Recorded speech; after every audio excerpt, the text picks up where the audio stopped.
আমার একটা সিঙ্গেল তুলে দেন।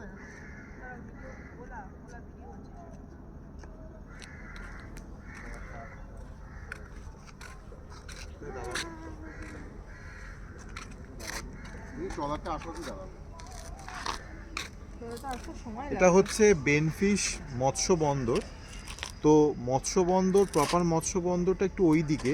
এই জায়গাটা হচ্ছে যে ট্রলারগুলো প্রায় 7 থেকে 8 দিন 10 দিনের জন্য সমুদ্রে যায় মাছ আনার জন্য, তারা এইখানে এই ট্রলারগুলোকে ডিপো করে এখান থেকে মাছ লোডিং আনলোডিং যা কিছু করে এগুলো রেখে যায়। এখন শীতকাল, তোমার মাছ অনেক কম, তার জন্য অতটা বেশি ট্রলারের আনাগোনা কম।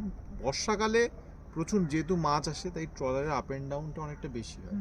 এই দূরে আমরা একটা দেখতে পাচ্ছি একটা ট্রলার হয়তো আসছে, সেটা প্যাসেঞ্জার ট্রলারও হতে পারে বা ফিশ ট্রলারও হতে পারে। ঠিক আছে, আর এই সাইডটা হচ্ছে সুন্দরবনেরই এরিয়া, কিন্তু এদিকটা মানুষজন কিছু থাকে না আর কেউ খুব একটা যায়ও না। এখান থেকেই জম্মুদ্বীপ যাওয়া যায়। জম্মুদ্বীপ আপনার এই যে খাড়িটা আছে, এই খাড়িটার নাম হচ্ছে এডওয়ার্ড ক্রিক। এডওয়ার্ড ক্রিক থেকে বেরোনোর পরে মানে এই এডওয়ার্ড ক্রিকের যে জলটা, এটা সমুদ্রেরই জল। এডওয়ার্ড ক্রিক থেকে বেরোনোর পরেই প্রপার যে মানে বঙ্গোপসাগরে যে মেন স্ট্রিম সেটা স্টার্ট হবে, আর ডান দিকে আপনার মৌসুনি আইল্যান্ড, আর বাঁ দিকে কিছুটা গিয়েই পড়বে জম্মুদ্বীপ। এটাই হচ্ছে এখানকার ভৌগোলিক স্ট্রাকচার।